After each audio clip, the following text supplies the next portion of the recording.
Adik Raja Inggris Charles III sekaligus ex-Pangeran Inggris Andrew Mountbatten Windsor ditangkap oleh Thames Valley Police pada Kamis 19 Februari 2026 pagi.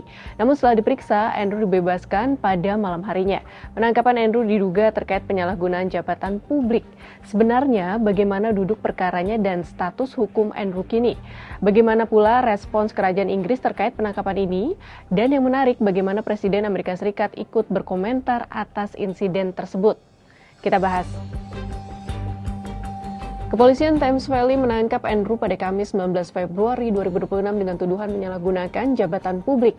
Ia diduga berbagi informasi rahasia dengan pelaku pedofilia asal Amerika Serikat mendiang Jeffrey Epstein saat masih menjabat sebagai utusan perdagangan Inggris. Namun setelah pemeriksaan seharian, polisi menyatakan Andrew dibebaskan dengan status masih dalam penyelidikan.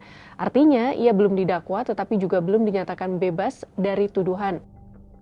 Menanggapi penangkapan tersebut, Raja Charles III menegaskan bahwa hukum harus ditegakkan. Ia juga menolak berkomentar lebih lanjut mengenai kasus Andrew karena proses hukum masih berlangsung. Sementara itu, pada hari yang sama, Presiden Amerika Serikat Donald Trump turut berkomentar mengenai penangkapan Andrew dan menyinggung secara singkat keterkaitan dirinya dengan Epstein. I think it's a shame. I think it's very sad. I think it's so bad for the royal family. It's really interesting because nobody used to speak about Epstein when he was alive, but now they speak. But I'm the one that can talk about it because I've been totally exonerated. I did nothing. In fact, the opposite. He was against me. He was fighting me in the election, which I just found out from the last 3 million pages of documents.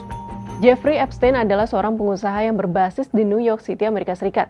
Ia meninggal di penjara pada 2019 yang diduga akibat bunuh diri. Epstein ditahan pada Juli 2019 dengan tuduhan kejahatan seksual. Kasusnya mulai bergulir pada 2005 dari laporan orang tua seorang gadis berusia 14 tahun yang mengaku menjadi korban kekerasan seksual. Dalam kesehariannya, Epstein dikenal sebagai pakar keuangan yang sangat kaya dengan total aset diperkirakan mencapai 577 juta dolar AS atau sekitar 8,5 triliun rupiah. Semasa hidup, Epstein juga diketahui berperan sebagai mucikari dan pelaku pedofilia. Ia memperdagangkan gadis-gadis di bawah umur kepada klien yang berasal dari kalangan kaya dan terkenal.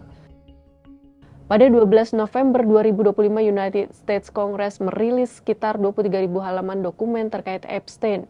Berbagai dokumen tersebut mengungkap dugaan kejahatan seksual terhadap anak perempuan serta jejaring pergaulan Epstein dengan sejumlah tokoh dunia. Di dalam dokumen itu, nama Presiden Amerika Serikat Donald Trump serta Prince Andrew, Duke of York, adik Raja Inggris Charles III, ikut disebut. Tokoh lain yang tercantum dalam korespondensi Epstein adalah Presiden Amerika Serikat periode 1993 hingga 2001, Bill Clinton. Adapun gelar kerajaan Pangeran Andrew turut dicopot akibat skandal Epstein. Andrew akhirnya bersedia melepaskan berbagai gelar kehormatan pada Jumat 17 Oktober 2025. Sahabat Kompas, kita nanti kemana skandal Epstein akan bergulir selanjutnya. Apakah tokoh-tokoh terkenal yang diduga terlibat dapat diproses secara hukum? Apakah pemeriksaan terhadap ex-Pangeran Andrew menjadi awal pihak lain yang akan terjerat hukum atau justru lolos? Kalau kamu, bagaimana opininya?